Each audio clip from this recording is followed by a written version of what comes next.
Oh, look at this. What a find. Hi, I'm George the Antique Nomad. Come with me as I wander the country in search of valuable vintage, amazing antiques, and cool collectibles. We'll buy, sell, and trade at antique malls, shops, and shows, estate sales, flea markets, thrift stores, anywhere people go to find really interesting things that just aren't made anymore. So come on, let's go! Greetings, everybody. Nice to have you with me again. I'm showing you something a little different. This is an invitational estate sale. We are not setting it up to look pretty. We're not pricing every item. We're not doing the things we usually do to ensure a good, successful sale. And the reason for that is that there's not a ton left in this house. The family kept quite a bit, but they're personal friends of mine and I want to help them out. And so we are going to just invite resellers and also do some small ads on Craigslist for people looking for particular items like power tools and things. But we do need to go through and see what's in here first and make sure that we know what's here before we have a bunch of people in. So come along with me and let's take a look. Seattle on a beautiful October day. It does not always rain here. It is a Mediterranean climate in the summer and sometimes it lasts into the middle of fall, and what a gorgeous day this is. That's why there's rush hour. People really slow down to look. And just north of this neighborhood is Green Lake, where I am involved with holding an invitational estate sale. So let's look.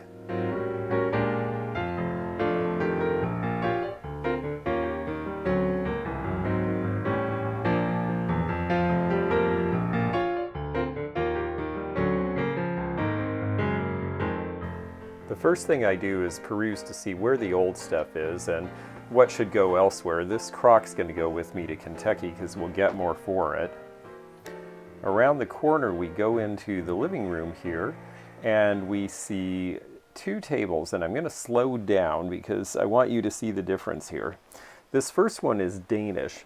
The legs taper very narrowly from the top to the bottom, and when you look at that, you'll see there's a real grace to it, and it's a little different from the next table we're going to see, which has similar lamination on the top, but is Swedish, and its legs are thicker. The Swedish legs go directly into the base of the table, and you'll see the lamination is very similar, although this one had a TV on it, so that's going to have to be polished out. But when we turn and go back to the Danish table, you're going to see that the legs are just a little more narrow at the top, and the reason for that we'll show you when we flip it up and you see that the stretcher, the big X there, curves into the legs so that the legs are not the only thing supporting it. The Northwest was really big into studio art in the 1970s and 80s, and this piece to me is really phenomenal. They've definitely modernized the top of the Man of War. But look at the big tendrils underneath, the way that they had to cast stoneware rings to mount it to the base. I've got it pulled out here now so you can see it a little better. It's a multi-part piece with the stand, and it is just really something very different, a unique one-of-a-kind item. It's not by a known artist, at least not known these days, but it's really interesting and well done, and because of that it still should sell for probably between $250 and $400 in this market. And then that's a neat burl sculpture as well. Here's a piece of ethnographic Northwest art with the salmon eye. In the dining room we see a couple of rolled up rugs. The one on the left is silk, but the wool one is a better color, so they're probably worth about the same, probably $250 each at an estate sale. And then this dining set here is Cohasset. It's shaker style, made in Massachusetts in the 50s and 60s, and the shaker style is so elemental that it goes well with the modernist decor, so that should be worth $300 or more for wholesale. And then we've got some English transferware. This is from the 1880s or 90s. I can't quite make out that mark. This one is really cute. It says, we'll turn it over here, but it says to bed and to dinner. Dinner back then was used interchangeably with lunch. So you see they're having dinner, quote unquote, at noon, and then they're going to bed at 6. I guess because People got up really early back then. Here's the chair with the Cohasset mark so you can see it better. Concord Antique Society was the one that sponsored. This is a really great piece, especially for Seattle interest. This is a Boeing desk model and it's chrome. And these were given out to executives at Boeing back in the 60s and prior to that when a new model would come out. This is a B-52H. These are worth about $225 each retail now. Another crock and a dulcimer, I'll take those to Kentucky as well. And oh, look at the crusty frog. He's so great with the moss back. People love the old moss covered stuff, especially here in Washington. And he's on top of a stack of Boeing newspapers from 1962 with the World's Fair edition written on them. That's a local interest thing for Seattle.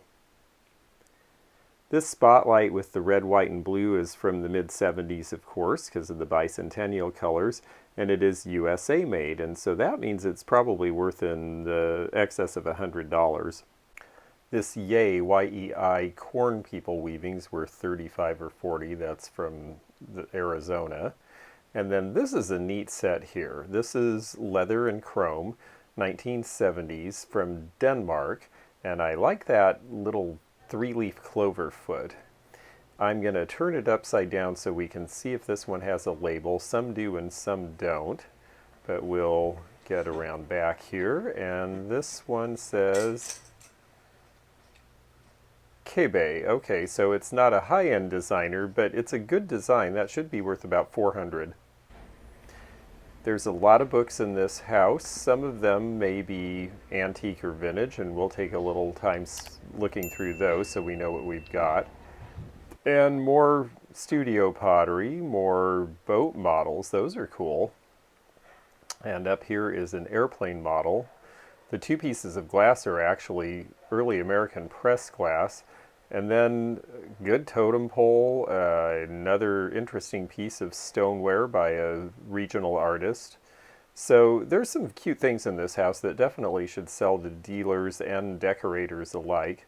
And I definitely see some older books, so we'll spend time here for certain in this room. Well, we are on the verge of an election, so I thought I should show these campaign posters that I found.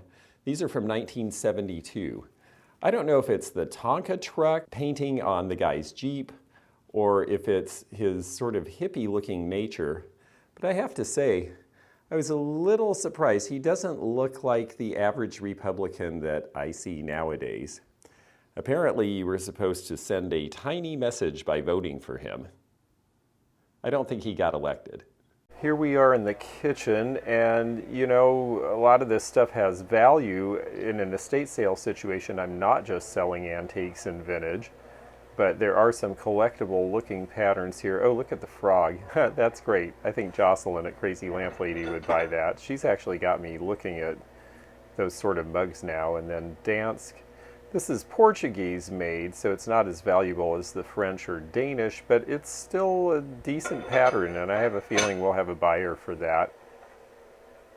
And a turtle. This vase is pretty. It's etched and gilded from the 1930s. $5.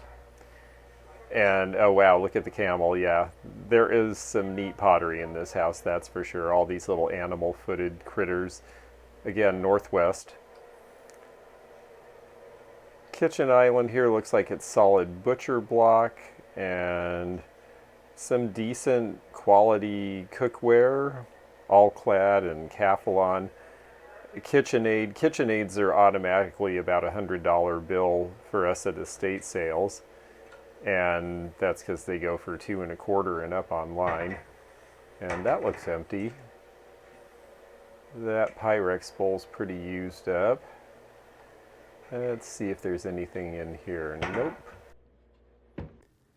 And then again with local interest, but this is going to be true in any city that you're near. So if you're a reseller, look through piles of paper because these are early 1970s, in this case Seattle sports team magazines. You have the WHL, which is Western Hockey League, the Seattle Totems. They were supposed to become a pro team, And they kind of got stunted by the NHL at the last minute. When it had all been decided, then it was pulled out from underneath them. And we ended up not having hockey in Seattle for a while. We are now about to get a pro team again. But these old pieces from the totems are very memorable to people who've lived here a long time, and now that hockey is coming, the value on these has really gone up. This calendar from the early 70s is probably worth about $35.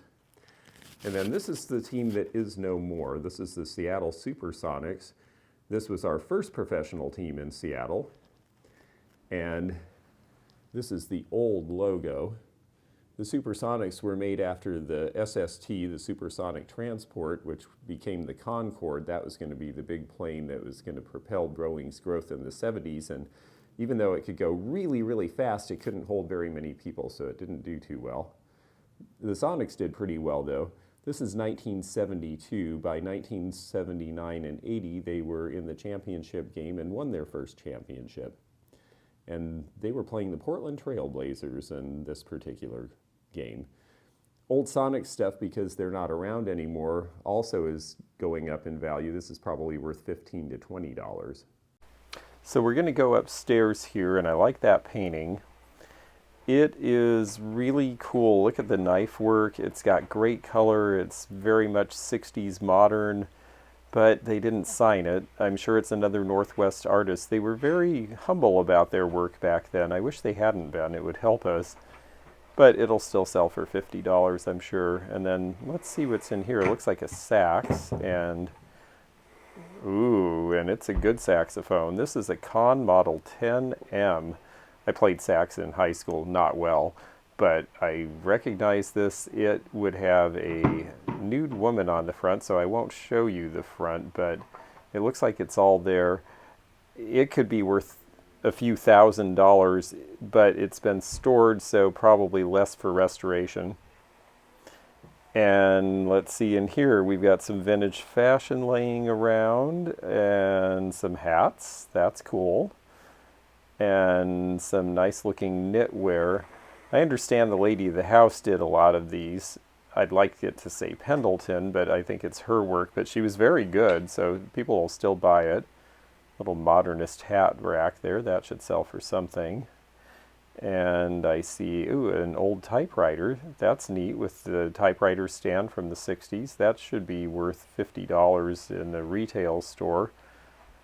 And let's see what's in here. Okay, is this one is actually a label, not hers. So Paris Original, that makes it a little more valuable. Even well-made homemade is not as valuable as stuff with labels in it. Oh, look how cute those are, little wooden shoes from Southeast Asia. And these are really fun. It looks like there's 3 of them. These are jazz musicians, sort of animated watercolor by someone named Sorrow. It doesn't look like Sorrow. They look very happy and excited to me. I miss being able to go out and listen to jazz and concerts. I'm sure everyone does. So it'll be nice when we get back to normal on that. Well, Commander Cody and I just want to ask you, if you haven't subscribed, please hit that subscribe button. Hit the like button to be notified of future videos. And please hit the join button if you're interested in the membership. We have a video in our playlist about what memberships consist of. We're always really grateful for your support, and now let's go back to our video. Okay, in the next bedroom, this looks more like leftover-y stuff. Oh, look what they did to this rocker, antiquing. It was the bane of furniture in the 70s. Painted this yellowish color that'll never come off. People do not like it now, and I don't blame them. Black and white, that looks like Japanese from the early 80s. We see a lot of Japanese stuff in Seattle, and that stuff sells. Oh, Harman Kardon, that's a good name. Is that the turntable here? Let's see if we can figure out. Oh no, it's a dual. Okay, a dual 1229. Well, that's a pretty good turntable too. $40 maybe for estate sale price. And then these are the Harman Kardon. Now, I don't think anyone's going to care about the cassette deck, but the bottom piece here, the EQ, is going to be pretty good, I think. Okay, what else do we have? Sort of ordinary watercolor, some more clothes, and this looks like maybe more of the men's. Okay, I want this to be Pendleton, but there's no label, so this must be something that she made herself. Again, well made. Someone will pay $8 or $10 for it, but I was hoping it was a label. Oh, and skinny ties. One thing we found was a bunch of Boeing paper. And I always enjoy it when we find people who worked for Boeing because they still are the biggest employer in the Seattle area, even though things are a little rough for them right now.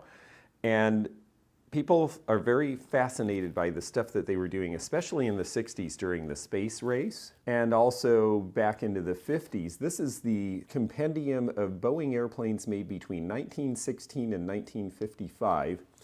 In 1954 at the Seafair event, this plane over Lake Washington was flown by a pilot who did a barrel roll over the crowd of spectators watching, and everyone was shocked. But he showed that you could do a barrel roll in the jet, which convinced people that jet flight for passengers could be made safe. And by the next year, Boeing was making the 707, and they became huge in the commercial aircraft industry. Eventually, they made the 747, the big plane that could carry the space shuttle. And then we've got some great pictures of guys working at Boeing. This is very 60s looking. He's explaining to them that this is a circle, and each of you gets a piece of pie. These guys apparently are twins, which seems kind of interesting and strange, working on an interceptor missile. Mom told them not to play with missiles, but they didn't listen. And then this guy is working at a computer doing something that probably your laptop could do nowadays. It's amazing how much the technology has progressed, but that's in part because these guys did what they did 50 years ago. Okay, the sewing room. Let's see, some Norwegian style knitwear. Again, probably by the lady of the house, but good quality. Those will sell. And, ooh, old school IKEA furniture back when it was done in color. Somebody might think that's fun. I like the colors. The serger here is Pfaff. I've had to learn about these sorts of machines because you do a lot of estate sales, and there's good money in these things, and it's good stuff for resellers to look at, even though it's not the kind of vintage and antique I usually buy. Someone's going to like that. And then this appears to be a loom. Let's take a look at it. These are the kind of interesting things that bring people to a house, and it's good because this is an invitational sale, so we can't really have a big crowd in because of the circumstances right now. So stuff like this will attract attention. This is a nice watercolor here. It looks like Marin County in California, one of the old canneries, I'm guessing. And that's pretty. We'll have to see if that artist is anybody good. And this room looks fairly bare. Mostly just fabric, some scarves. Oh, again, resellers. Sennheiser is a good brand. Their stuff is not inexpensive new, and this one looks like it's from the 80s. I'm sure that there's some vintage money in that, even though it's not the type of vintage I usually buy. And then marbles. Remember my Sparks, Kansas video? I see some that are familiar from the guy who taught us all about marbles, so that'll be something to look into. This folding boat with all of the pieces is a little sailboat. They sell for $800 now, and that'll be a great thing to sell to someone at a wholesale price too. There's some brass from India, some little games. I see an old record player and some transferware, so there's going to be some stuff to ferret out. Basements are great that way. It's nice to be in Seattle where there are basements and attics.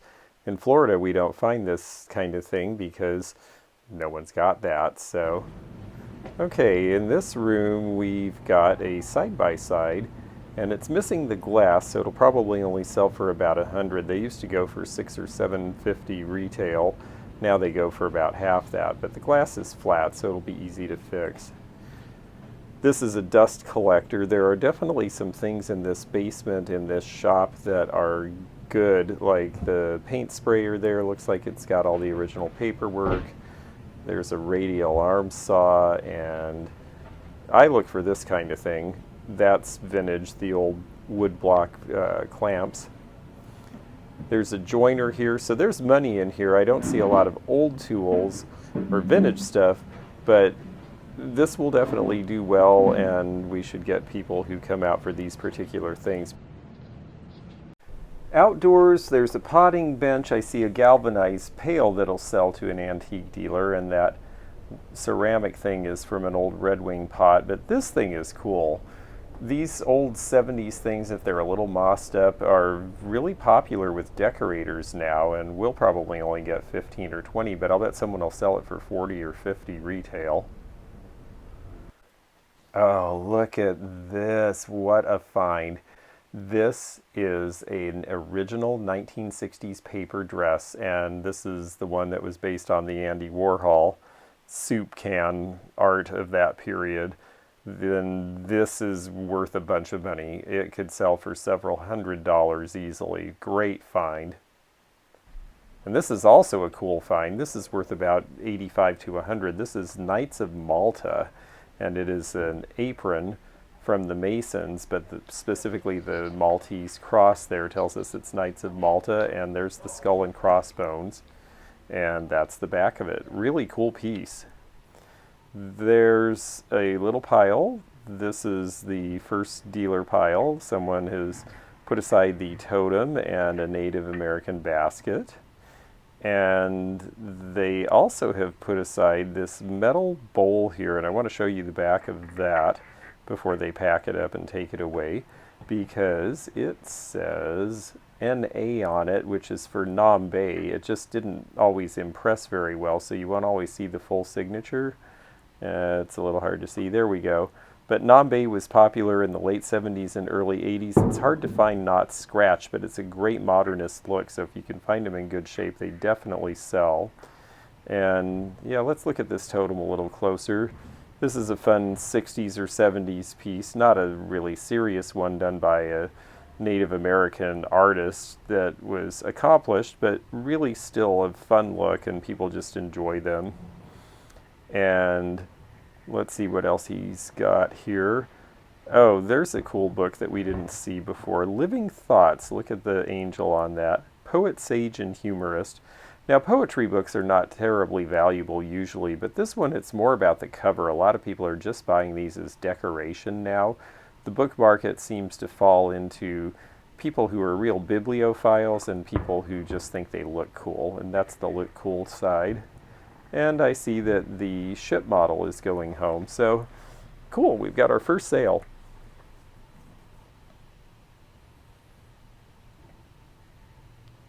So Trish, who you may know on YouTube as Sandy Otto, came to the sale and bought this little bowl, which is Noritake, and it's a very nicely scenic painted bowl from the late 20s or early 30s.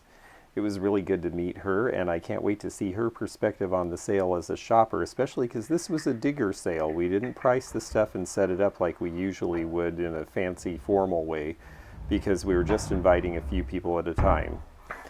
This fish is a cool thing. This is a carving set from Asia from the 1960s.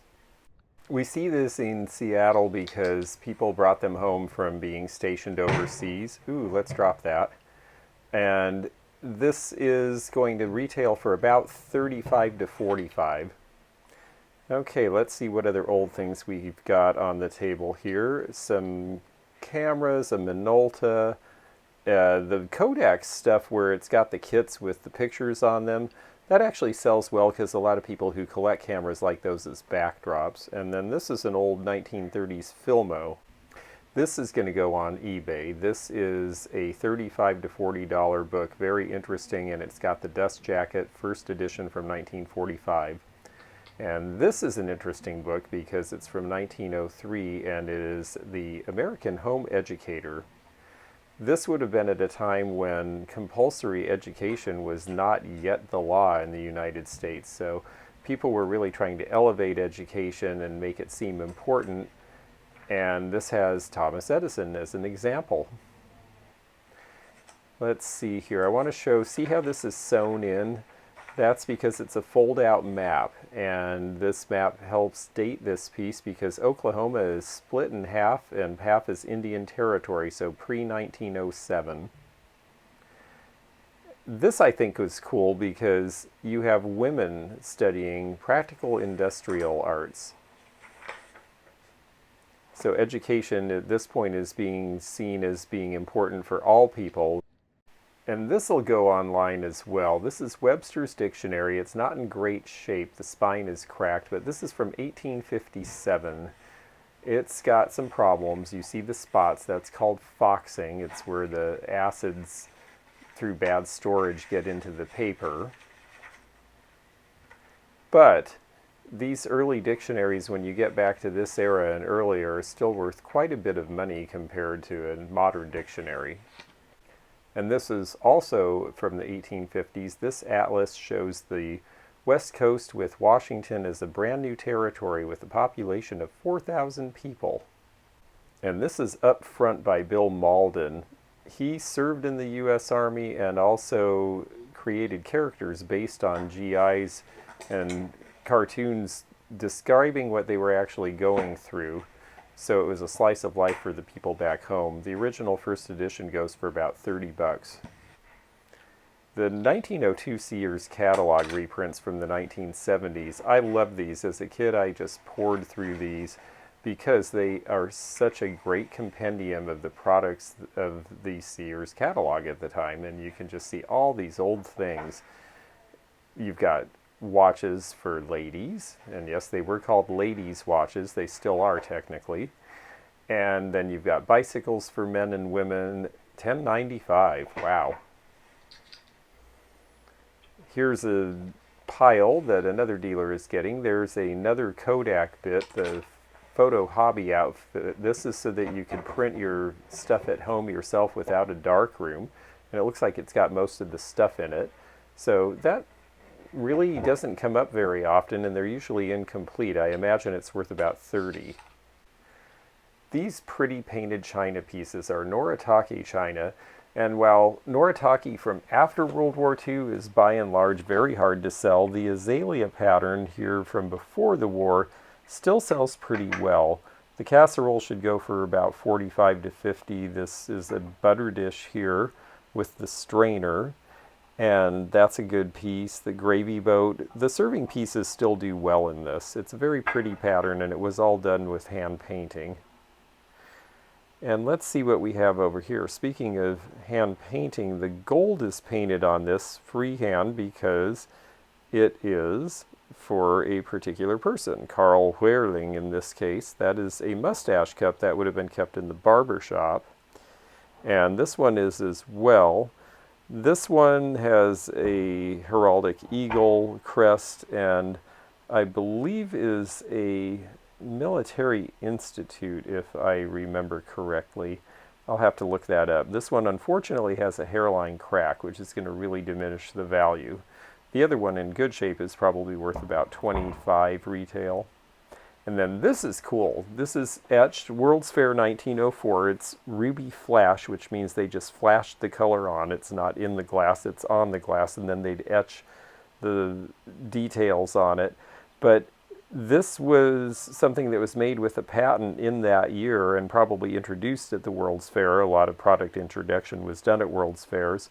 It's a salt and pepper shaker all in one, so it has a little tube inside that screws into that middle part if you just want salt, and then the pepper would sit around it in the other part of the vessel, and you could turn the dial so you would only get one or the other, or both simultaneously. Very clever idea. Don't think it took off. I've never seen another one, to tell you the truth. I wanted to go through the records really quickly before people came, because again, we're not pricing this stuff, so I need to know if there's special things in there. This one was done in England for the Beatles, She Loves You, and so that one's worth about $8. Same with Let It Be on Apple Records. This is a 62 Seattle World's Fair one worth about $5. The Moby Grape, he has his finger extended, and that was considered controversial at the time, so they redid that cover, so that one's worth about $30. Pardon my blooper, I just thought was fun. It's only worth about $5, but the most hilarious boners that are uncensored. This one I can't find anywhere. I'm going to have to put it aside and see if we can do some research on that. It's a 78 as well. This is a great album that was very famous in its time with a good cover. Should sell for 6 or 8. As should Bob Newhart when he was first getting started. Three Dog Night, that's their first album with 1. And then this is a Fleetwood Mac before Stevie Nicks was involved, worth 15. Okay, this is really neat. Somebody made a Battleship toy chest. So I think that's going to go with me to shows because I think I can get better money than I can out of a quick invitational estate sale. And we have food because it's not expired. And here we go, Grumman. This is a good lighter. This one is probably worth 30 because it is a Zippo, but Grumman is the appeal. And last but not least, we have a bank bag, and this is from Pennsylvania, so I'll probably take that to shows in the East. Well, I enjoyed showing you the estate sale and how we decide when we're having people by invite, how to go through things and get them ready. It's been very successful. You see a pretty empty room behind me, and we're very excited about that. All of the mid-century furniture sold immediately. All of the big power tools. It's just been really great, and I'm glad I could help out my friend, and I'm glad I could show you how we go through a house for an invitational sale. So in the meantime, this is George the Antique Nomad, and I'm in Seattle now and off on another adventure soon. So we will see you then. In the meantime, catch me on Periscope, Instagram, Facebook, and Twitter. Bye for now. Thanks for joining me again in the fun and fascinating antique community here where online meets the real world. Please click the subscribe button below, click the bell to be notified when new videos upload, leave a comment below, and hit thumbs up to like this video. Links to our online social media daily posts and our items for sale are in the description. This is George at the Antique Nomad. Bye for now.